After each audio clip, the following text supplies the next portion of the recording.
Banyak yang bilang ini adalah Final Destination Indonesia.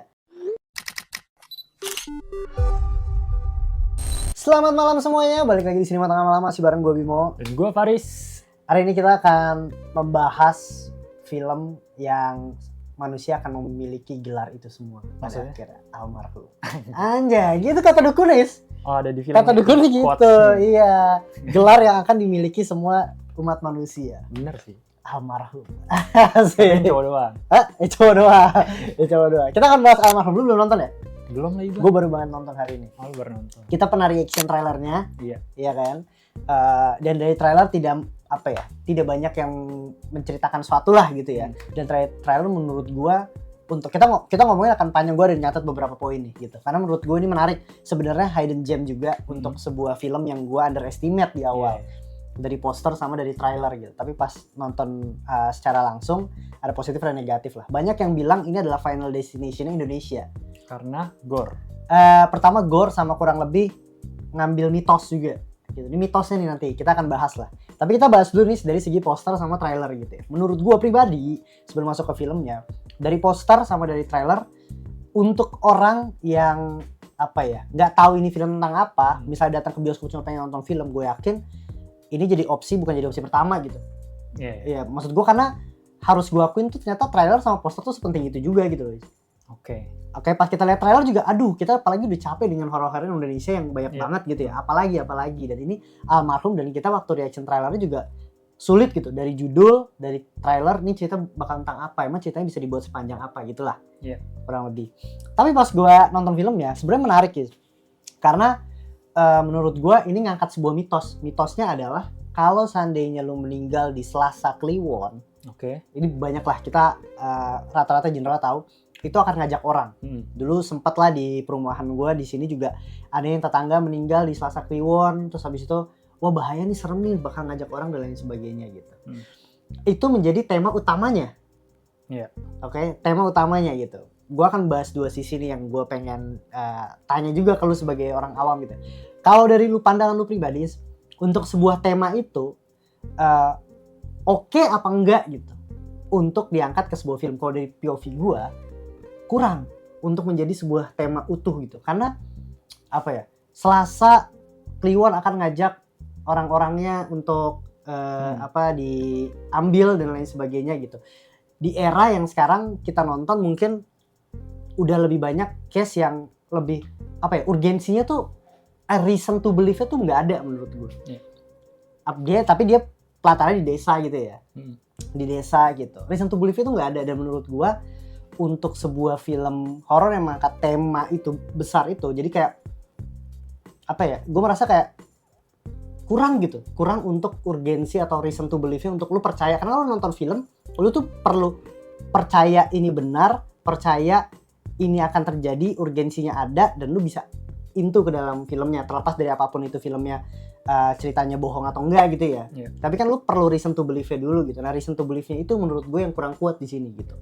Ya mungkin terlepas dari tema besarnya sebuah mitos itu yang akan ngajak keluarga satu-satu, atau memang delivery-nya yang tidak sekuat itu untuk membuat orang percaya terkait mitos ini gitu. Karena dari sekian banyak mitos menurut gue ini nggak yang begitu kuat sih untuk diangkat menjadi sebuah film.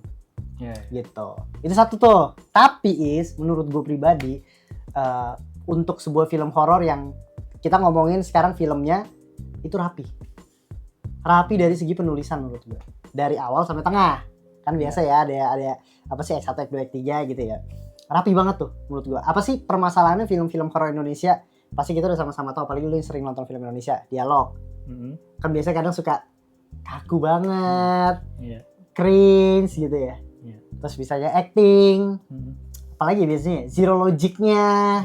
Iya kan, itu bisa namanya, bisa dibilang ya kayak reasonnya untuk melakukan sesuatu kadang-kadang tuh aneh. Iya, itu kan biasanya umum terjadi di film-film horor Indonesia yang kita tonton gitu, karena sekian banyak, tapi tidak semua.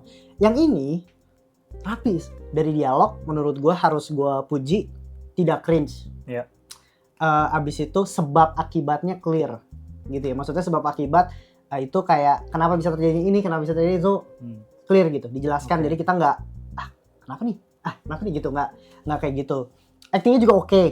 Menurut gue kan itu kebantu juga sama dialog. Jadi kayaknya menurut gue ketika dialognya tidak cringe, dia deliver juga Natural lebih ya. natural gitu.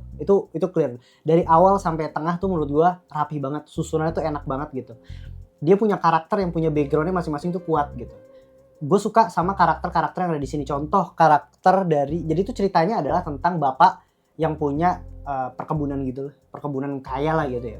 Punya 3 anak, 1 dokter, 1 insinyur, 1 lagi nggak lanjutin kuliah karena pengen bantuin bapaknya gitu. Oke. 2 ini kan udah masuk kota banget gitu ya, maksudnya udah meninggalkan culture lamanya gitu. Jadi ketika terjadi konflik ketika bapaknya meninggal di Selasa Kliwon, disuruh melakukan tradisi itu, anaknya yang dokter tuh Nggak perlu. abis nonton YouTube Ferry Irwandi bapak, yang dokter kayak guys, Iya. nggak Menarik perlu sih, ngapain gitu. Menarik ya. Jadi Background apa ya? karakternya Iya. Apa ya? Biasanya kalau dulu tuh gue di zaman kuliah tuh sebelum bikin animasi film itu suruh dibikin tuh namanya 3D karakter kalau nggak salah. Jadi kita harus mikirin background karakternya. Berarti di sini diaplikasikan ya karakternya. Menurut yang gue dokter gitu dibikin nggak percaya terus dibikin keluar dari desa itu dulu kan sedetail itu. Wajar gitu. Jadi ketika ada sesuatu yang terjadi, keanehan-keanehan yang terjadi sama ibunya ketika bapaknya meninggal, kan ibunya bakal dijemput sama bapaknya ya. Kakaknya yang pertama tidak percaya. Itu menurut gue wajar karena kakaknya pertama ya gue medis, lakuin dengan cara gue gitu loh. Adanya yang tinggal di sana percaya gitu. Jadi kayak ada dilemanya di sana lah gitu loh menurut gue. Jadi gue suka tuh sama itu. Itu balik lagi sebab akibat atau kenapa kakaknya melakukan keputusan A, keputusan B itu clear, jelas gitu. Gue suka gitu. Ketika bapaknya meninggal juga menurut gue apa ya? Kayak di sini kan kayak Final Destination menurut gue ya, kayak misalnya lu kayak inilah antisipasi bukan horornya tapi kejadian-kejadian mengerikan tuh oke banget. Contoh bapaknya mandi air panas. Dar gitu. Kita tahu sama-sama nih bapaknya bakal mati. Bakal mati kena air panas. Selesai. Tapi sebenarnya itu yang bakal kita tahu. Tapi keren cara dia nge-build up itu gitu. Misalnya pas nyala air panas. Air panasnya nyala Pak? Ya nyala Bu. Dah gini airnya keluar terus bapaknya tiba-tiba batuk. Wah, airnya udah panas banget. Airnya udah mau kena kaki bapaknya, mau kesetrum kan. Bapaknya melangkah keluar ke wastafel dulu. Juga kena. Terus gimana nih gitu. Jadi kayak rasa Final Destination di situ berarti ya. Iya. Kayak nyaris mati. Iya, nyaris mati itu asik gitu menurut gue. Jadi di situ menurut gue bagus. Ini kita ngomongin awal sampai tengah dulu ya. Menurut gue lumayan enak untuk didiskusi nih filmnya. Terus ketika ibunya tuh intinya akan mati kejatuhan sesuatu lah gitu. Kipas angin lah gitu, kipas angin derut gitu kenceng banget gitu. Tapi kipas angin kayak bapaknya ketika mati kesetrum, ibunya tuh udah ngasih tahu kayak besok kan bapak sakit, besok sebelum masuk ke wisuda Ade, datang ke wisuda Ade, bapak mandi dulu air panasnya udah dibenerin kok sama si ini gitu. Nah jadi kayak maksud gue nggak tiba-tiba dia punya air panas, tapi maksud gue dikasih ceritanya dan itu menurut gue bagus banget dari segi penulisannya. Terus juga ibunya kayak misalnya mau kipas anginnya mau jatuh kena dia gitu. Ada yang dibenerin, ada orang naik ke atas lagi ngebenerin apa gitu, jadi pas diketok-ketok tuh kipas anginnya getar gitu. Maksud gue jadi bukan sesuatu hal yang kayak tiba-tiba kan mistis nih, yang gituin setan gitu. Tapi maksud gue ada reasonnya gitu loh, walaupun dia digangguin juga ya sama sosok-sosok gitu. Tapi kenapa kipas angin jatuh, kenapa bisa kesetrum, berarti kan ada background kejadian sebelumnya gitu. Nah itu yang menurut gue bagus sampai tengah gitu. Jadi menurut gue rapi sampai tengah kayak Final Destination, total banget, keren banget. Cuma balik lagi gue bertanya-tanya kan Is, kayak emang seberapa kuat sih Is untuk sebuah film yang cuma ngangkat mitos nanti dia bakal jemput satu-satu anaknya gitu. Seberapa kuat, seberapa menarik itu kalau dari POV gue pribadi nggak begitu menarik gitu. Maksudnya nggak begitu menarik untuk sebuah film mau gue tonton ke bioskop. Tapi kalau gue nonton ya gue harus bilang film itu menarik dan bagus gitu, rapih gitu. Cuma di tengah ke ending ternyata bener aja, ternyata sutradaranya atau penulisnya siapapun itu dia konflik itu nggak cuma di situ, ternyata dia memasukkan konflik baru yang nge-twist gitu, nge-twist konflik utamanya gitu. Dan menurut gua di sini problemnya. Jadi kayak lu udah susun sangat rapih, ketika masuk konflik baru ini, twistnya ini menurut gua rada sedikit kelihatan banget mulai berantakan itu. Lu sebenarnya arahnya mau kemana sih? Arahnya mau ke mitosnya Yeah. mau ke konflik barunya, sebenarnya apa yang terjadi? Bapaknya meninggal, emang apa bener bapaknya yang mau narik, apa karena Selasa Kliwon itu atau karena konflik baru ini gitu. Oke. Jadi kayak tiba-tiba masuk gitu loh, Is. Ya gue nggak ada masalah kalau emang lu mau ternyata nge-twist di tengah-tengah, tapi at least lu kasih clue gitu. Clue-nya tuh bukan sekedar clue yang orang nggak apa ya, kadang nggak notice gitu. Jadi lu kaget tiba-tiba gitu, Is. Walaupun ya maksudnya gue ya udahlah ya, ini masuk review yang udah spoiler juga nggak ada masalah ya gitu ya. Dia masuk konflik baru yang ternyata ada orang yang sebel sama bapaknya. Iya. Balik lagi ke santet gitu loh. Nah cuma maksud gue jadinya lu mau ke mitos ini, sebenarnya yang ngebunuh itu mitos atau santet gitu loh. Itu harusnya fokusnya lebih ke gitu ya, menggali mitosnya sama bagaimana cara ngeluarin dari mitos itu. Iya. Atau mau dijadiin film dukun-dukunan lagi ya. Iya Sih. kayak gitu. Jadi menurut gue di situ tuh mulai terjadi problemnya, yang menurut gue cara masuknya tuh nggak smooth banget gitu. Dan akhirnya ketika dia masuk itu udah fokusnya udah mulai ya berantakan, kayak apa ya, mungkin bisa gue bilang cara dia menyelesaikan, cara masukinnya sama cara dia menyelesaikan. Contoh ketika udah terjadi gini kan, kakaknya, ibunya udah meninggal, kakaknya yang pertama tuh yang dokter, terus akhirnya kedua adiknya coba lari ke dukun gitu, tapi itu semua secara tiba-tiba. Kayak ke dukun dari siang sampai malam itu perjalanan doang katanya, lama. Tapi ketika nyampe dukun cuma diskusi bentar, kakaknya telepon, kakaknya hilang, dia balik. Kayak maksud gue, kenapa di saat itu kakaknya kan motoin ada sebuah santet di kasurnya gitu lah. Kenapa adanya pas itu kan di depan ada dukun ya?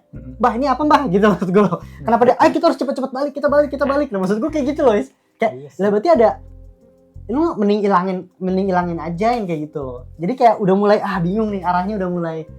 Iya, jadi udah kayak mulai film ini. yang berbeda jatuhnya ya. Iya.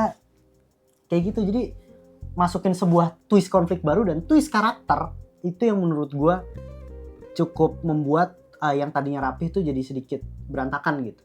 Oke lalu masukin karakter, tapi kita udah menduga-duga karakternya siapa sih yang jadi curiga. Pak Lurah nih, kayaknya Pak Lurah ini ABC dan lain sebagainya, bla bla bla. Tapi ternyata ada karakter baru yang ya kalau lu mau jadiin twist bukan sekedar karakter itu cuma nongol di frame gitu, tapi punya karakternya, ada berdialog, ada apalah gitu yang biarkan kita berteori gitu. Yeah. Jadi dia cuma masukin frame doang karakter itu gitu loh. Tapi kalau dari gue ya, kalau misalnya balik lagi ke yang apakah premis itu menarik untuk diangkat ke film, menurut gue sebenarnya bisa-bisa aja sih. Karena mitosnya kan sebenarnya lumayan unik ya. Yeah. Dan nggak banyak budaya punya gitu. Dan menurut gue work sebenarnya bisa kalau mereka kreatif gitu, kayak It Follows sebenarnya mitosnya juga nggak jelas anjir. Oh iya. Mitosnya nggak jelas banget, lu nggak boleh seks kalau nggak ntar lu diikutin sama sebuah entitas, itu kan nggak jelas kan. Cuma mereka bisa bikin menarik karena ide mereka ke monster itu menarik gitu. Monster bisa berubah-berubah lah segala macam, terus dan serem gitu. Mungkin bisa diaplikasikan ke film Almarhum kalau ya mereka mencoba lari dari mitos itu aja, nggak perlu sampai harus ada orang yang nyantet lah. Iya. Kayak mereka mencoba mencari orang yang untuk disalahkan gitu loh. Iya. Sebenarnya nggak usah. Lu kabur dari mitos itu udah seru menurut gue. Iya. Terus bikin aja kita yang salah gitu, sebagai orang kita yang membuat kesalahan, jadi mitos itu ada, nggak perlu harus ada orang jahat gitu lah. Betul gue setuju tuh. Maksud gue jadi fokus di satu konflik, kreativitasnya dimainin di situ aja gitu kan. Itu kayak mencoba harus cari, oh dia nih yang melakukan ini semuanya gitu. Karena mantep banget ya menurut gue. Tadi gue bilang karakter udah kuat, punya background, sebab akibatnya bagus banget dan tidak mengandalkan jump scare murahan gitu loh yang tiba-tiba kaget gitu, tapi semuanya ke build up dengan baik, antisipasinya juga bagus gitu ya. Rapi menurut gue dari perkenalan, walaupun gue masih kayaknya kalau seandainya dikasih sedikit lagi background tentang bapaknya yang sayang sama anaknya dan lain sebagainya gitu akan lebih ger lagi. Tapi ya overall udah oke lah gitu. Tapi tetap aja menurut gue horor Indonesia tuh pasti tetap ada yang namanya zero logicnya sedikit gitu. Kenapa ya? Karena gue kayak rasa udah oke gitu. Contoh kayak misalnya ibunya tiba-tiba tidur di jalan gitu pagi-pagi, tidur di jalan gitu kan. Udah lama tidur, ibunya di jalan, itu ibu di luar dari mobil dari jauh, tiba-tiba ada mobil kencang gitu dari jauh. Yang maksud gue itu sudah jelas, mobilnya udah ngeliat pasti akan ada orang di situ kan, berhenti ya. Yes. Tapi malah jadi tadinya larinya pelan jadi lari cepat untuk nyelamatin ibunya karena ada mobil gitu. Kayak ya udahlah, maksud gue hal-hal seperti itu yang kadang masih ada dan terjadi gitu. Iya sih. Mungkin kalau hal kayak gitu sebenarnya kalau menurut gue ya di script tuh kelihatannya bagus gitu. Iya. Tapi ketika dieksekusi ternyata Iya sih. jelek gitu ya. Jadi malah zero logic aja. Sama mungkin ini sebenarnya detail yang perlu nggak perlu sih menurut ya perlu nggak terlalu dinotis juga. Tapi kalau gue nggak tahu, gue mempertanyakan sebenarnya di kampung itu tuh ada listrik atau enggak gitu. Gue penasaran sih, karena pertama itu rumah orang kaya gitu ya. Kita udah sama-sama tahu di awal dia mandi pakai air panas yang menggunakan listrik, karena kan ada dua tuh, kalau air panas pakai gas sama pakai listrik. Kalau pakai gas nggak mungkin nyetrum, pakai listrik. Asumsi gue dia punya listrik gitu. Ya kan, tapi di tahlilan atau pas malam kenapa dia itu listrik nggak nyala, dia pakai lilin gitu. Nah maksud gue seenggaknya kan kampungnya itu kayaknya menurut gue nggak kampung-kampung, desanya nggak desa-desa banget gitu ya. Dia punya motor, dia punya kuda malah maksud gue kalau seandainya di desa itu kekurangan listrik, cuma ada beberapa rumah yang pakai listrik, udah pasti rumahnya dia yang pakai listrik gitu. Jadi tuh beberapa kali kadang lampunya nyala, ada kipas angin juga lah, kipas angin nyala gitu. Tapi ada beberapa momen dia cuma menggunakan lilin gitu. Gue paham sih tujuannya adalah untuk nge-build up atmosfer horor gitu. Tapi beberapa hal gue kayak anjir kenapa listrik nggak nyala sih gitu. Kan mandi pakai mandi air panas pakai listrik aja. Nggak ada kayak mati lampu gitu. Iya maksud gue karena listrik gitu. Iya, atau nggak dijelasin kayak setiap malam di sini tuh pasti listrik gitu. Tapi ini enggak, ibunya juga pas sholat juga kipas anginnya nyala gitu. Detail gitu sih yang sering kemis emang ya. Iya. Padahal sesimpel solusi kayak jelasin kayak lu bilangnya tadi. Iya. Kayak di desa ini memang udah ada listrik cuma masih sering rusak gitu-gitu. Kadang tiap malam mati. Iya. Bikinnya momen itu mati pakai lilin. Gampang. Iya makanya. Nggak nyampe semenit kayak gitu. Dan kalau menurut gue padahal ini sebuah film yang kalau lu nonton film kalau ngomongin 10 detik pertama, 1 menit pertama, 5 menit pertama ini bagus. Karena dia sistem mainnya adalah scene krusial di ending ditaruh depan dulu. Iya, oke. Jadi lu ngebuat tuh kayak ada apa nih? Iya. Apa yang akan terjadi nih? Baru masuk 5 hari sebelumnya gitu. Jadi kayak Final Destination kayak gitu ya. Lu akan dijemput kayak sebelum 7 hari gitu lah. Hari pertama, hari kedua, gitu. Tapi manfaatin itu bagus. Hari 1, hari 2, hari 3 itu bagus banget gitu. Dan lu bisa kelihatan lah gitu. Jadi itu sih menurut gua untuk film Almarhum, kayak gue suka awal sampai tengahnya rapi, lu nonton itu enjoy. Gue nggak komen lah, secara visual juga menurut gue oke aja, actingnya juga bagus, konfliknya juga tadi gue bilang yang sesederhana itu untuk narik mitos kayak lu harus ngelakuin tradisi ini, kalau enggak keluarga lu bakal dijemput satu-satu. Itu sangat rapi sampai tengah, tapi pas lu masukin konflik baru, lu mau twist apalagi sampai ending, menurut gue ini twistnya oke lah, gue udah paham. Oke, terjadi ternyata ada santet bla bla bla bla. Oh, ternyata si karakter ini yang jahat gitu bla bla bla. Tadinya kan menurut gua mencoba mencerna sebagai penonton ini yang dilakukan oleh setan atau kelalaian manusia. Contoh listrik yang air panas mungkin nggak dibenerinnya nggak bener, jadinya dia meninggal. Terus kipas angin dia jatuh karena mungkin ada yang benerin di atas. Jadi kita masih ada sedikit asumsi ini kejadian real karena kelalaian manusia atau karena hantu gitu kan. Nah, karena di tengah dimasukin lah kalau itu karena santet. Gitu kan. Oke, udah nih, udah pasti gue angkat tangan lah, udah pasti ini semua santet nih, udah pasti ini roh halus nih, bla bla bla bla bla, karakter yang jahat gini sampai ending pun ditwist lagi sama filmnya, karakternya, maksudnya di sutradaranya. Kayak gue makin bingung lah ini sebenarnya yang jahat siapa sih gitu maksud gue ini lu mau buat open ending, semua orang berteori, malah membuat gue tuh bingung sebenarnya mau kemana gitu.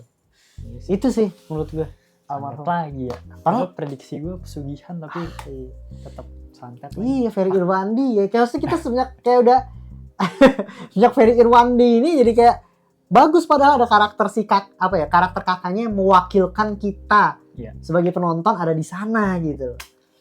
Tapi sayangnya di menutupnya dengan kurang maksimal aja sih. Gitu. Audionya oke menurut gue, visual jump scare-nya juga nggak murahan gitu. Cuma problem di tengah sampai akhir aja sih. Tapi lu gimana Is? Bakal nonton apa nggak? Pengen nonton sih tadinya. Cuma karena santet gue jadi rada ini sih. Cuma gue pengen lihat yang momen-momen nyaris matinya sih, penasaran gue. nyaris-nyaris matinya oke sih. Iya. Itu sih Dia kalau bikin tegang. apa menurut gua kayak kalau lu mau lariin, gua it's okay lah kalau misalnya lu mau lariin itu ke santet, tapi setidaknya lu memberikan sebuah clue dari karakter, dari adegan ataupun dari motif karakter-karakter yang terlibat jahat nantinya gitu. Jadi dari sepanjang film dari awal sampai tengah, lu tuh akan ada curiga, akan ada berpikir teori, masa sih kayaknya akan ada sesuatu deh, kayaknya nggak cuma kayak gini deh filmnya gitu. Tapi dia bener-bener di fullin ngomongin tentang mitos doang. Lu udah believe, lu udah tadi lu bilang udah percaya, oh ini tentang mitos doang nih, tapi bakal gimana endingnya udah sedikit ketebak dan lain sebagainya, tapi di twist di situ yang malah jadi kacau menurut. Oke. Oke lah, buat kalian gimana yang nonton film ini, apakah kalian setuju atau kalian tidak setuju? It's okay, komen aja di kolom komentar. Langsung aja, jangan lupa like, subscribe sama komen, dan sampai ketemu di episode berikutnya. Bye, selamat malam.